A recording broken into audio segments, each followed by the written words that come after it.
بیوی دکھ سکھ کی ساتھی پارٹنر ہے اور اس کی وجہ سے گھر میں رسول سکون اللہ اپنی بیٹی کی عزت میں کھڑے ہو جایا کرتے تھے، کھڑے ہوتے تھے، یس اس کی تعظیم کیا کرتے تھے.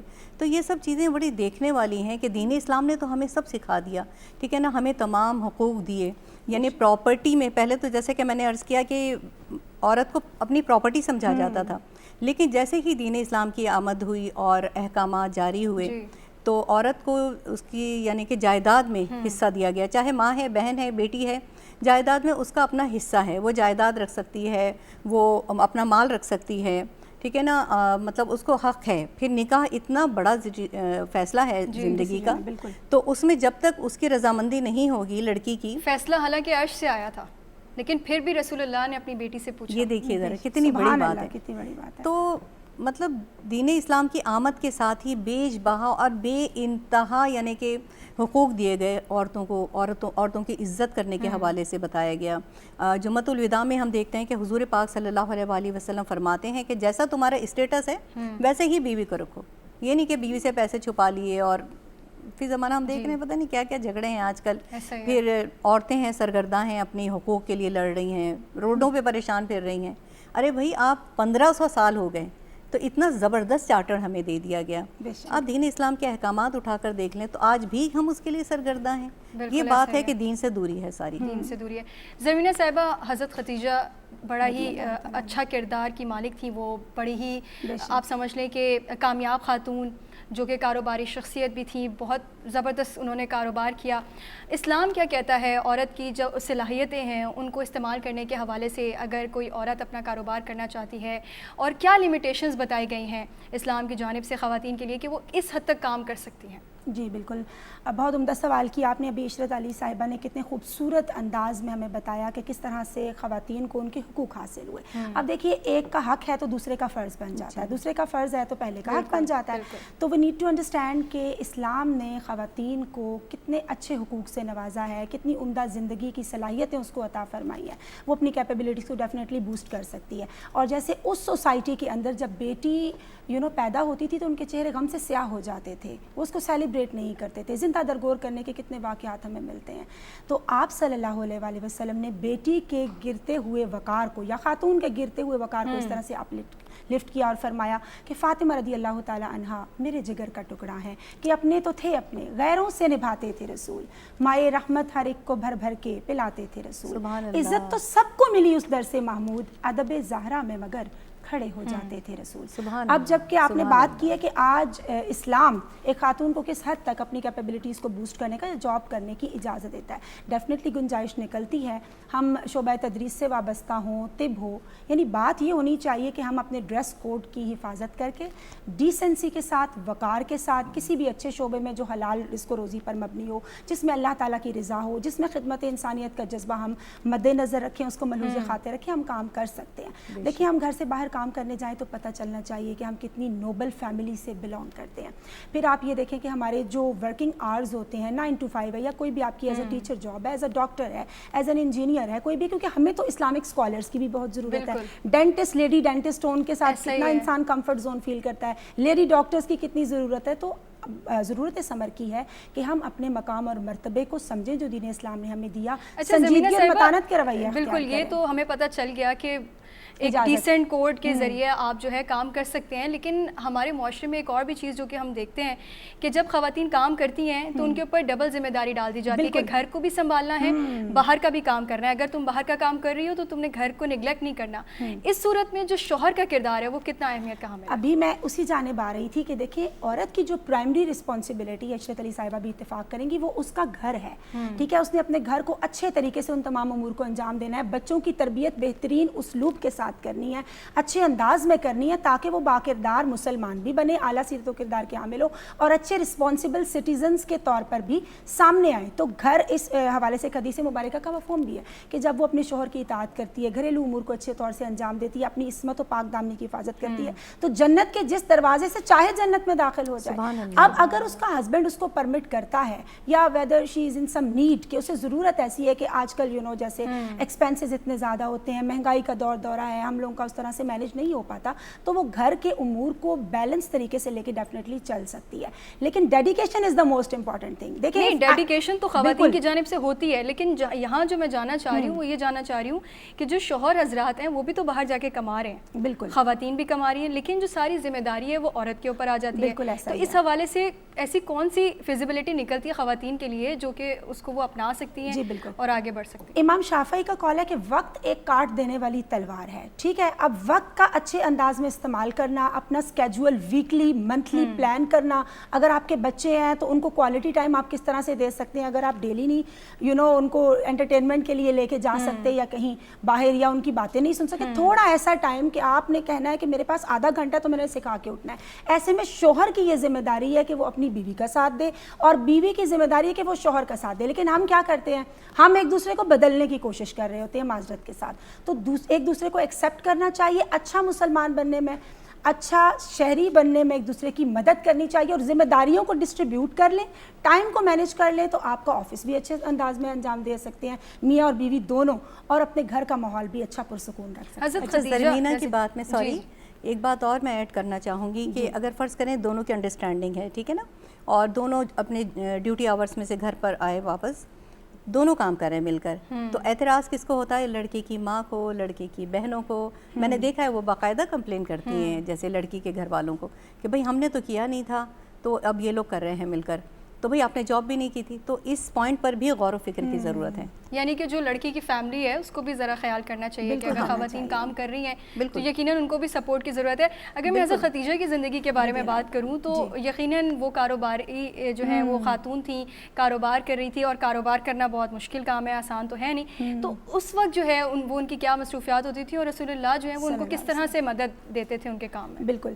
اچھا دیکھیں, ان کے نکاح سے قبل بھی میں سے بہت ساری روایات ملتی ہیں کہ آپ رضی اللہ تعالیٰ عنہا ایک بزنس ٹائیکون کے طور پر اس سوسائٹی میں سامنے آتی ہیں, اور بنو اسد قبیلے سے آپ کا تعلق ہے جو سوشل ویلفیئر کے کام کیا کرتا تھا اور اخلاقی برائیوں سے دور تھا, یعنی بہت اچھی فیملی سے آپ بلانگ کرتی ہیں. اور میں نے یہ بھی پڑھا کہ آپ کے انڈر سینکڑوں کا نان مسلمس کا عملہ ایٹ دیٹ ٹائم کام کرتا تھا.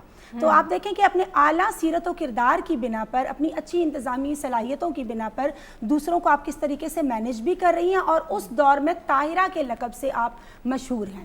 اچھا, ہمیں جو یہ سبق مل رہا ہے کہ دیکھیں اتنی زیادہ ایک رئیس فیملی سے بلانگ, ایک ویل آف فیملی سے وہ بلانگ کرتی ہیں, لیکن شیب ابی طالب کا واقعہ میں یہاں ضرور کوٹ کرنا چاہوں گی. ایک تو یہ کہ جیسے آپ نے کہا کہ نبی کریم صلی اللہ علیہ وآلہ وسلم کیسے ان کی سپورٹ کیا کرتے تھے. آپ صلی اللہ علیہ وآلہ وسلم ان کی خوبیوں کے معترف تھے, ان کی خوبیوں کا ذکر آپ ان کے دنیا سے چلے جانے کے وصال کے بعد بھی کیا کرتے تھے کہ میری سب سے محبوب زوجہ حضرت خدیجہ الکبریٰ رضی اللہ تعالیٰ عنہا ہے. اور حضرت عائشہ صدیقہ رضی اللہ تعالیٰ عنہا یہ فرماتی ہیں کہ میں رشک کیا کرتی تھی کہ نبی کریم صلی اللہ علیہ وآلہ وسلم ہمیشہ ان کا ذکر کرتے, جب بھی ہمارے گھر میں گوشت بنتا تناول کیا کرتے تھے تو ان کا ذکر کیا کرتے تھے, محبت سے ان کو یاد کیا کرتے تھے, اور ان کی سہیلیوں کے گھر بھی تحائف بھجوایا کرتے تھے. یعنی ان کی اس قدر آپ دیکھیں. اور جب دنیا سے آپ کے جانے کا وقت آیا وصال کا, حضرت خدیجہ الکبریٰ رضی اللہ تعالیٰ عنہا کا, تو نبی کریم صلی اللہ علیہ وآلہ وسلم نے فرمایا کہ آپ دنیا میں بھی میری زوجہ ہیں اور آخرت میں بھی آپ ہی میری زوجہ ہوں گی. تو یہ سب کچھ کیوں ہے؟ کیونکہ دونوں کی کمپیٹیبلٹی ہے. آپ رسول اللہ صلی اللہ علیہ وآلہ وسلم اپنے شوہر کے مشن کو اپنا مشن سمجھ رہی ہیں, ان کا ساتھ دے رہی ہیں, اپنے ہسبینڈ کو معاشی فکروں سے آزاد کر رہی ہیں. گھر میں ایسا ریلیکسیشن والا ماحول تھا, اطاعت گزاری تھی, خدمت تھی, تابعداری تھی, وفاشاری تھی, محبت تھی, اور فرما برداری کی ایسی مثال کہ اس گھر کو آپ نے رشک فردوس بنا ڈالا جس پہ جنت بھی رشک کیا کرتی ہے. سبحان اللہ. اچھا عشرت صاحبہ, جو حضرت خدیجہ رضی اللہ تعالیٰ عنہا ہے ان کا جو بیک گراؤنڈ تھا کافی اسٹرانگ تھا, کافی مضبوط تھا, مالدار تھی, خود بھی کاروباری جو ہے وہ خاتون تھی. اس آج کے اگر ہم معاشرے کی بات کریں, اگر کوئی خاتون جو ہے, کوئی بیوی اپنے شوہر سے زیادہ کماتی ہے, تو اس صورت میں جو شوہر کا رویہ ہے وہ کیسا ہونا چاہیے؟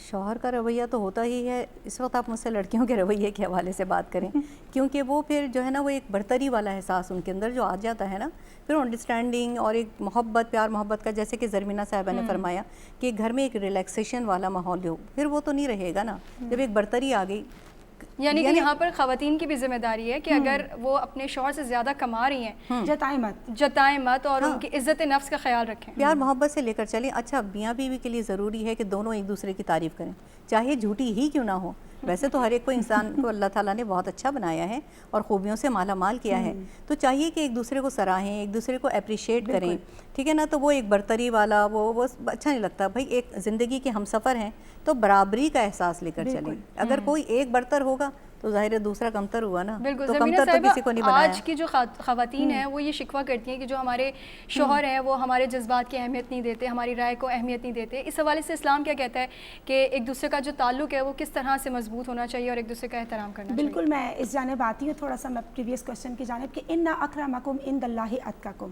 جو فضیلت کا یا برتری کا معیار ہے وہ کیا ہے؟ تقویٰ. جو جتنا متقی ہے, جتنا پرہیزگار ہے, obviously وہ اس کی فضیلت میں ہمارے سامنے دین اسلام کی تعلیمات میں آتا ہے. اب دیکھیں, جب بیوی زیادہ کما رہی ہے, ایک تو وہ جتائے مت, سیلف رسپیکٹ جیسے آپ نے کہا خیال رکھے. اگر بیوی کی اچھا, سب سے پہلے آمدنی قدر کا جو بنیاد ہے وہ نہیں ہونی چاہیے کہ اگر آپ زیادہ کما رہے ہیں, آپ کو یہ ہونا چاہیے کہ ہم ایک دوسرے کو میاں بیوی سپورٹ کتنا کر رہے ہیں, ہم کیسے ایک دوسرے کا ساتھ دے رہے ہیں, ہم بچوں کو اچھا مسلمان بنانے میں کتنا کردار ادا کریں.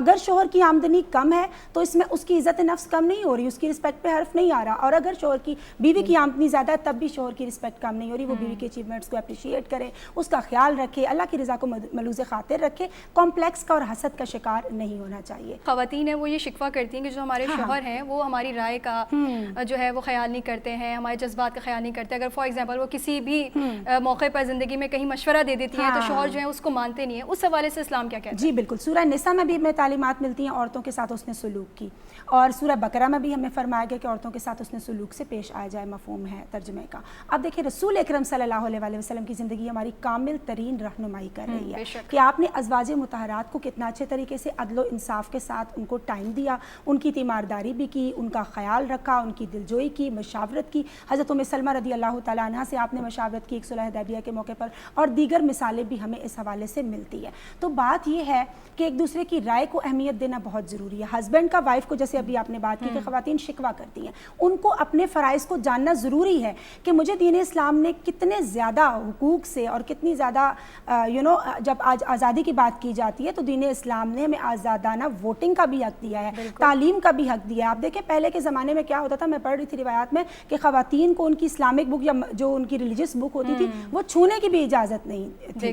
تو ایسے اب یہ ہے کہ ان کی ایٹ موسٹ ڈیوٹی ہے کہ ہم اچھے طور سے اپنے ہسبینڈ کو رسپیکٹ دیں گے. آپ عزت دیتے ہیں تو آپ کو یقیناً اگلا شخص اعلیٰ ظرف ہے تو وہ آپ کو عزت ضرور دے گا. خواتین کی رائے کو ڈیفینیٹلی اہمیت دینی چاہیے. ضروری نہیں کہ آپ اس رائے سے اتفاق بھی کریں, لیکن آپ احترام سے, محبت سے, پولائٹ ہو کے بات تو کر سکتے ہیں نا. بالکل, بڑی ہی خوبصورت بات کی ہے آپ دونوں نے, اپنا وقت دیا ہے. زرمینہ صاحبہ ہمارے ساتھ موجود تھیں, عشرت علی صاحبہ ہمارے درمیان موجود تھیں, اور جیسے کہ انہوں نے بات کی کہ ایک مضبوط رشتہ اسی وقت بن سکتا ہے جب آپ ایک دوسرے کی عزت کریں. صرف مالی ذمہ داری پوری کرنا کافی نہیں ہے, ایک دوسرے کے احساسات کا, جذبات کا خیال رکھنا بھی ضروری ہے. پروگرام کا وقت جو ہے وہ ختم ہو رہا ہے, لیکن ہمارے درمیان جو عشرت صاحبہ موجود ہیں, بڑی ہی خوبصورت آواز کی مالک ہیں, میں چاہوں گی کہ وہ اسی سے جو ہے ہم پروگرام کا اینڈ کریں. عشرت صاحبہ اوور ٹو یو. صاحب تاج وہ شاہ معراج وہ, صاحب تاج وہ شاہ معراج وہ, شہ سوار براق و امیر علم, شہ سوار براق و امیر علم, دافع ہر بلا دافع ہر وبا, دافع قحط و امراض و رنج و علم, صاحب تاج وہ شاہ معراج وہ, صاحب تاج وہ شاہ معراج وہ. اسم لکھا گیا اسم اونچا ہوا, اسم مہر قبول شفاعت بھی ہے, اسم کی برکتیں اسم کی رونقیں, اسم لوح و قلم کی امانت بھی ہے.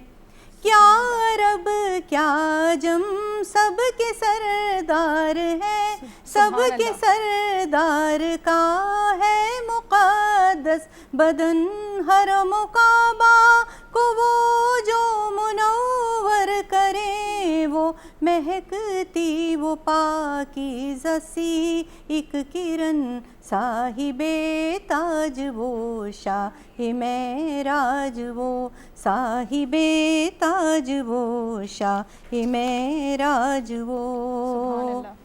سر سے پیروں تلک وہ کرم ہی کرم رب حفاظت کرے بالیقین آپ کی ان کی خدمت گزاروں میں جبریل ہیں اور سواری براق حسین آپ کی سفر ان کا ہے معراج اور سدرۃ المنتہا مستقر اور مقام ان کا ہے قاب قوسین کا مرتبہ ان کا مطلوب ہے اور دار سلام ان کا ہے صاحب تاج وہ شاہ معراج وہ صاحب تاج وہ شاہ معراج وہ.